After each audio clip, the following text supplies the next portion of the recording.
자리에 이렇게 모여서 공부하고 왜 이렇게 골치 아픈 심리학을 배우는지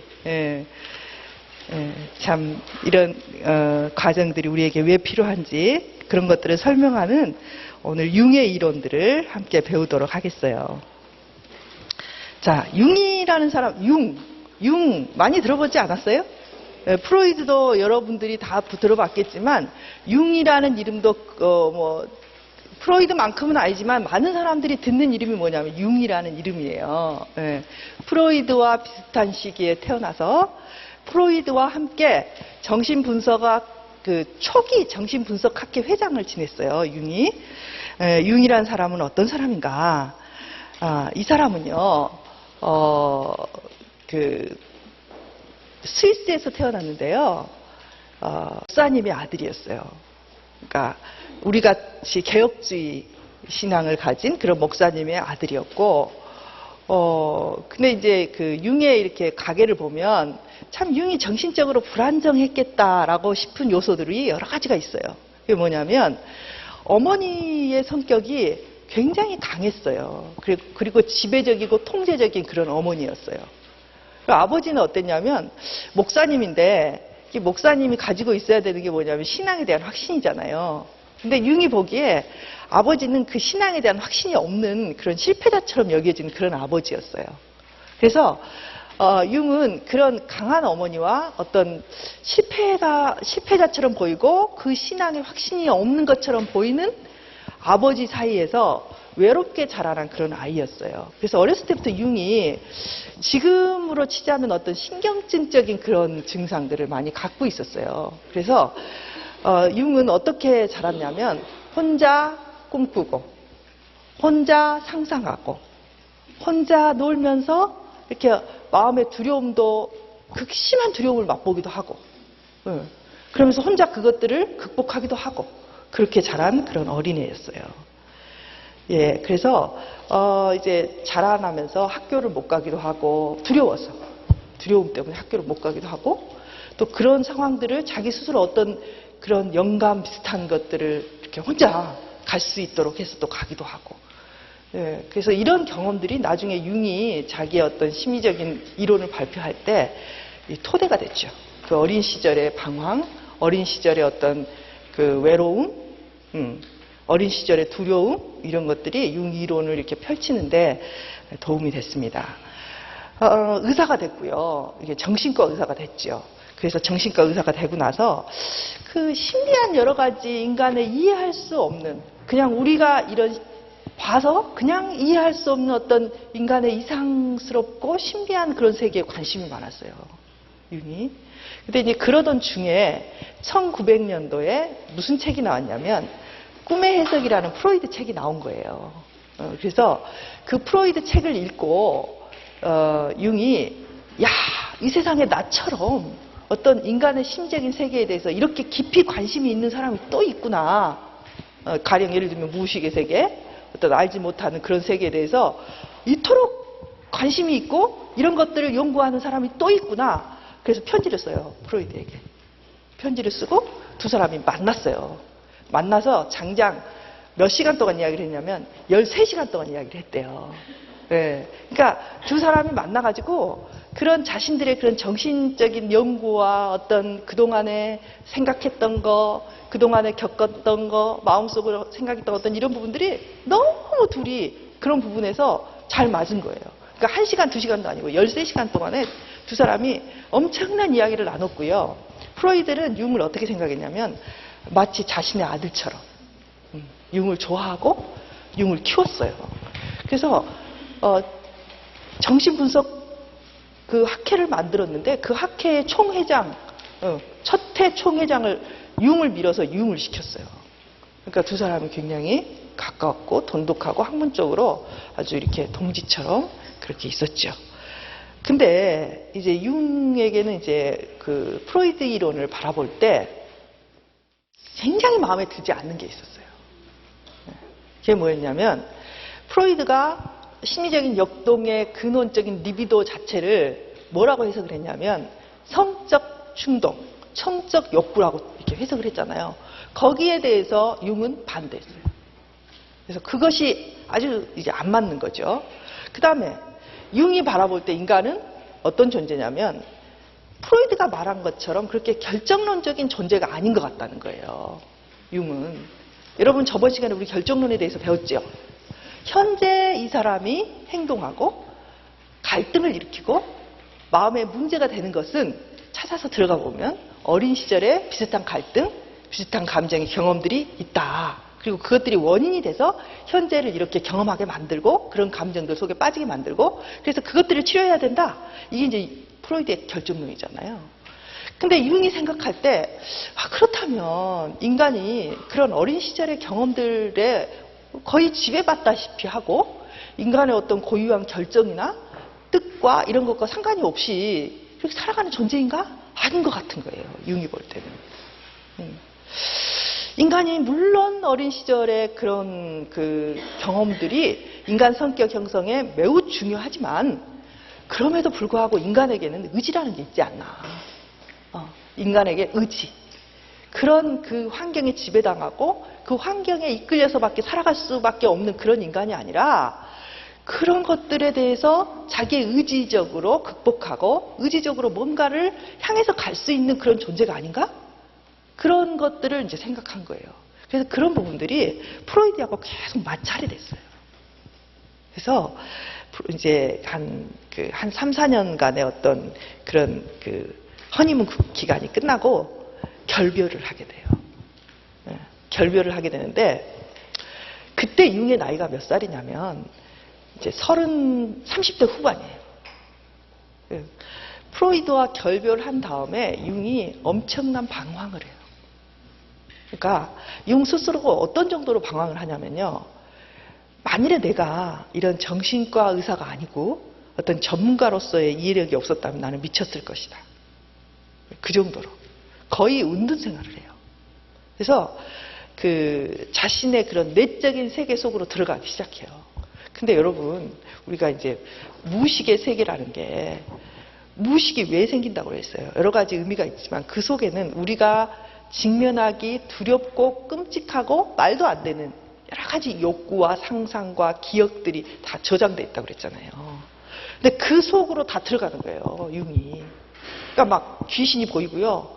상상 속에서 자신의 뭐가 다 보이고 막 그들과 대화를 하고 이런 체험들을 하는 거예요. 그러면서 3, 4년을 방황하면서 이 사람이 이제 한 4년 후에 그런 것들을 다 정리를 하면서 이제 다시 세상 밖으로 나와서 자신의 이론들을 이제 발표하고 강의도 하고 그러면서 융은 꽤 이제 오래 살았죠. 한 80 몇 살 때까지 살다가 이제 죽게 돼요. 이제 융이 그렇게 방황하고 깊은 이런 그런 어떤 무의식의 세계 속으로 스스로 빠져 들어가 보고 경험하고 이렇게 하면서 이제 융이 이제 자신을 어떤 존재로 생각했는가? 융 자신이 융은요 이런 느낌이 있었던 것 같아요. 어떤 거냐면 인간에게 있어서 영혼이라는 것은 너무나 중요하다. 영혼. 인간의 내면의 무의식. 그러니까 이 사람이 무의식이라고도 말을 했지만 언급한 것은 뭐냐면 인간에게 있어서 영혼이라는 것은 너무나 중요하다. 근데 현대 사회가 이 과학화되고 어떤 이성이 이렇게 접대받는 이성적인 것들이 이렇게 우대받는 그런 시대가 되어서 이런 영감이나 어떤 영혼의 측면이 지금 소외되고 있다는 거죠. 근데 교회라는 조직은 이런 예배와 기도와 찬송을 통해서 인간의 영혼을 돌봐야 되는 그런 곳이다. 근데 그 현대의 교회들이 이런 인간의 영혼을 돌보는 것들을 실패하고 있다. 그렇게 본 거예요. 그래서 자기는 스스로 어떤 사람이 되기를 원했냐면 영혼을 돌보는 자. 그러니까 그냥 우리가 보는 그런 심리치료자의 어떤 범주를 넘어서서 그 사람의 영혼을 돌보는 그런 역할을 하기를 원했어요. 스스로 자기를 그런 영혼의 돌봄에 대한 임무를 가지고 있다. 이런 식으로 이제 말했고요. 심리학자 중에서 가장 많이 영혼에 대해서 생각하고 그런 세계에 대해서 언급한 학자가 아마 융일 거예요. 그래서 실상 그 융의 심리학에 심취되어 있는 기독교인도 꽤 있어요. 그리고 그게 뭐 얼마나 옳은가 이런 건 좀 이따 이제 우리가 마칠 때 이야기를 하겠지만, 우리가 어떤 그 종교나 영혼의 어떤 세계에 대해서 접촉점을 어느 정도 제시하고 있는 것은 사실이에요. 그래서 그 융이 종교적인 의식이라든지 꿈이라든지 이런 것에 대해서 매우 관심이 있었던 그런 학자예요. 자, 인간은 어떤 존재인가? 융에게 있어서 인간은 어떤 존재인가? 우리 그런 거 중요하다고 그랬잖아요. 그죠? 융에게 있어서 인간은 어떤 존재냐면, 인간은 무의식을 갖고 있는 존재다. 프로이드와 비슷하죠. 그죠? 그 무의식이 매우 중요하다. 인간이라는 존재가 존재할 때, 이제 융이 중요하게 여긴 용어 중에 하나가 전체라는 거예요. 전체. 부분이 아닌 전체. 인간이 어떤 분열되는 것에 대한 것이 병리고, 인간이 전체적으로 통합될 때 건강하다. 이렇게 본 거예요. 그럼 인간의 전체 속에 이 사람이 통합돼야 된다고 말했던 것이 무엇이냐면, 인간은 어쨌든 의식의 세계를 다 바라보잖아요, 우리가. 그냥 의식, 기억하고 지각하고 감각 이런 거 다 우리가 느끼고 있잖아요. 그러니까 이 의식의 세계뿐만 아니라 보다 더 많은 부분을 차지하고 있는 무의식의 세계도 인간의 전체 속에 들어가는 거예요.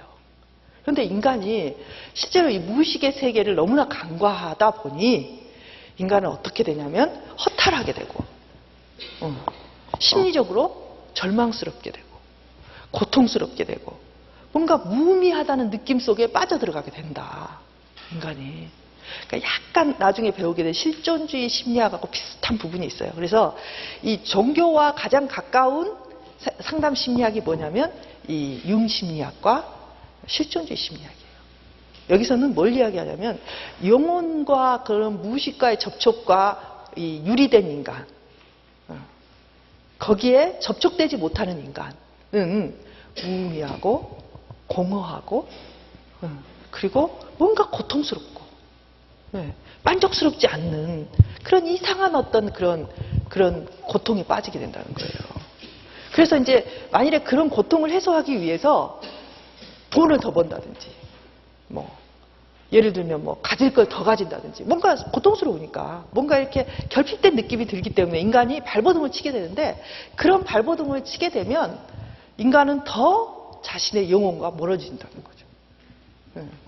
그래서 이런 이성과 영혼, 이성과 우리 영혼 속에 있는 무의식과 의식의 어떤 균형 잡힌 접촉이 중요하다, 이렇게 봤어요. 그래서 뭐 신경증은 이런 균형이 깨진 데서 오는 증상이다, 이렇게까지 이야기를 했어요. 그러니까 이런 이야기를 했거든요.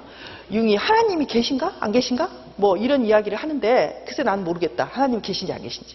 근데 인간의 내면 속에는 하나님과 접촉하고 하나님을 바라보고 하나님을 인식하는 아주 깊은 갈망을 가진 어떤 이 정신세계가 있다, 그런 거죠. 예. 자, 그래서 이제 그 융이 영혼, 무의식 이런 것들을 중요하게 생각했고요. 인간은 뭐 프로이드가 주장했던 것 같이 어릴 때의 경험, 0세부터 6세까지의 경험 중요하다, 나도 중요하다고 생각한다. 그러나 인간에게는 자유의지도 있고 자발성도 있고, 그런 것도 이 0세부터 6세 사이의 경험 못지않게 중요하다, 이렇게 봤어요. 그리고 이제 이 융의 심리학을 또 어떤 심리학이라고 또 부르냐면 중년기의 심리학이다, 이렇게 말을 해요. 많은 심리학자들이 유년기의 발달에 대해서는 이야기를 하고 강조하지만, 이런 중년기에 대한 중요성을 아주 이렇게 중요하게 부각시킨 사람이 융이에요. 여러분이 지금 여기 모이신 분들 제가 한번 그때 여기 조사해 봤었거든요. 40대하고 50대가 제일 많아요, 지금. 그쵸? 한번 손 들어보세요. 40대, 50대. 반 이상이 40대, 50대요. 아니면 30대 후반은 약간 중년의 방황이 일찍 찾아오신 분도 있을 수 있고요. 무슨 말이냐면 융 자신 역시 프로이드와 결별하고 나올 때가 언제냐면 30대 말. 그리고 극심한 방황을 했던 때가 40대 초반까지. 그래서 융이 볼 때 인간에게 있어서 중년이라는 때는 너무너무 중요하다. 왜?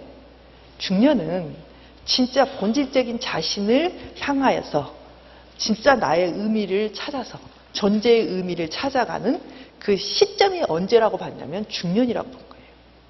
그래서 중년이 정말 중요하다고 봤어요. 그래서 이 중년을 어떻게 보내는가, 어떻게 경험하고 어떤 식으로 내가 이 중년의 방향성을 잡는가가 인간의 삶을 궁극적으로 실패와 어떤 성공을 좌우할 수 있다. 이런 식으로까지 봤어요. 그래서 삶의 궁극적인 목적은 뭐냐? 삶의 궁극적인 목적은 자아 실현이다. 자기 실현이다. 이렇게 봤어요. 그러면 융이 말하는 자기 실현이라는 것은 무엇인가? 다른 게 아니라 이런 거예요. 자, 우리는 다 누구나 다 한 사람도 같은 사람이 없다는 거죠. 그렇죠? 쌍둥이가 비슷하지만 똑같아요? 안 똑같아요? 안 똑같죠. 그렇죠? 지문이 다르대요. 쌍둥이라고 해서 그 갖고 있는 정신세계가 똑같은가? 같지 않다는 거죠. 그러면 인간은 어떻게 돼야 되는가?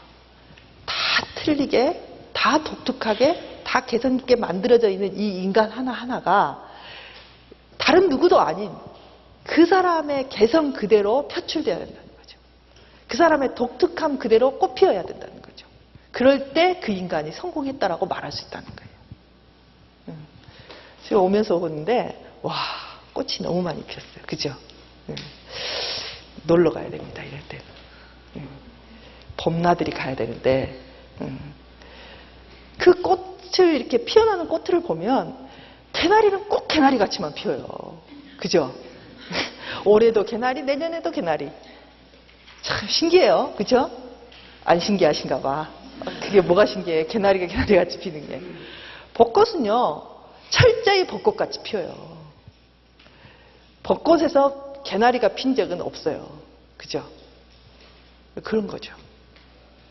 그러니까 이 개나리를 심은 이유는 개나리 꽃을 보려고 심은 거죠. 여러분, 호박을 심은 이유는 뭐하러 호박을 심는 거예요? 호박을 먹으려고. 딴 게 아니에요. 호박. 그게 목적이죠. 그렇죠? 예. 그런 것처럼 여러분 안에는 여러분이 있다는 거죠. 그래서 여러분이 돼야 돼. 인생이 끝났을 때 누구처럼 살아야 되냐면 나처럼. 나처럼. 그거예요. 근데 지금 현대 사회가 나처럼 살게 해요? 못하게 해요? 못하게 하잖아요. 예. 학교에 가보세요. 예? 나처럼 살려고 그러면 실패하는 경우가 많아요. 원래 태어날 때 공부 잘하는 게 나라면 그런 애들은 학교에서 굉장히 환영받죠. 그렇죠? 그런 애들은 얼마나 학교가 좋아요. 근데 이 60명 모인 애들이 다 공부 잘하게 태어나지 않았거든요. 그중에 어떤 애들은 미술을 잘하는 애도 있고요. 어떤 애들은 발발거리고 돌아다니는 게 이 아이의 역사적 사명인 아이도 있어요. 또 어떤 애들은요, 시도 때도 없이 비판을 해요. 그게 이 아이의 역사적 사명인 아이도 있어요. 그러니까 자기의 개성이 있는데 그 개성대로 하면 학교 생활에 적응하기가 힘들어지는 거예요. 그러니까 개성화하기보다는 일관적으로 그냥 그런 개성화의 과정이라기보다는 어떤 사회에서 맞춰놓은 어떤 그런 틀, 사회에서 원하는 그런 존재로서 자라나게 된단 말이에요. 융은 이런 것들을 아주 인간 파괴라고 봤어요. 그건 아니다. 그래서 그런 존재의 인간이 아니라 그런 자기 속에 있는 독특함, 나만이 할 수 있는 것, 다른 사람이 하는 게 아니라 나만이 할 수 있는 나의 것을 발견하고 그것들을 진정으로 성취해냈을 때 그것이 성공한 인간이라고 봤어요. 자, 그런 거. 근데 이제 그러면 그걸 어떻게 알 수 있나? 아무도 가르쳐 줄 수 없는 거예요. 왜? 이 세상에 나 같은 인간이 없으니까. 결국 내 자신이 스스로 찾아가야 되는 거죠. 자, 그렇다는 거죠. 인간이 그런 존재라는 거죠. 그러면 이제 인간을 어떤 성격으로 봤는가, 성격의 구조를 어떻게 봤는가 하면 이제 저번 시간에 우리가 그저번 시간에 프로이드의 어떤 의식과 무의식의 세계를 배웠죠. 그렇죠? 그래서 뭐 의식의 세계는 지금 우리가 지각하고 감각하고 뭐 사고하고 느끼는 이런 것들이 다 의식의 세계다. 그렇게 배웠고 무의식은 뭐라고 배웠죠? 우리가 현실에서 용납될 수 없는 그런 욕구, 그런 환상, 예, 또 어떤 너무나 고통스러운 경험, 또 우리가 채택돼서 쓸 필요가 없는 별로 쓸데없는 그런 어떤 경험들, 어떤 경험들이 이런 것들이 다 무의식 속에 저장된다고 말했죠. 그러니까 프로이드가 말했던 어떤 이디의 세계나 무의식의 세계 이런 것들이 여기서 보면 어떤 무의식이라고 붙였냐면 개인 무의식이라고 말을 해요. 그러니까 개인 무의식은 보다 더 이제 의식화되기 쉽고 실생활에 어떤 관련 있는 기억들, 그러니까 낮은 차원의 어떤 의식 밑으로 많이 내려간 게 아니라 집단 무의식보다는 보다 더 이렇게 생활에 사용할 수 있고 꺼낼 수 있는 그런 무의식들, 이걸 개인 무의식이라고 봤어요.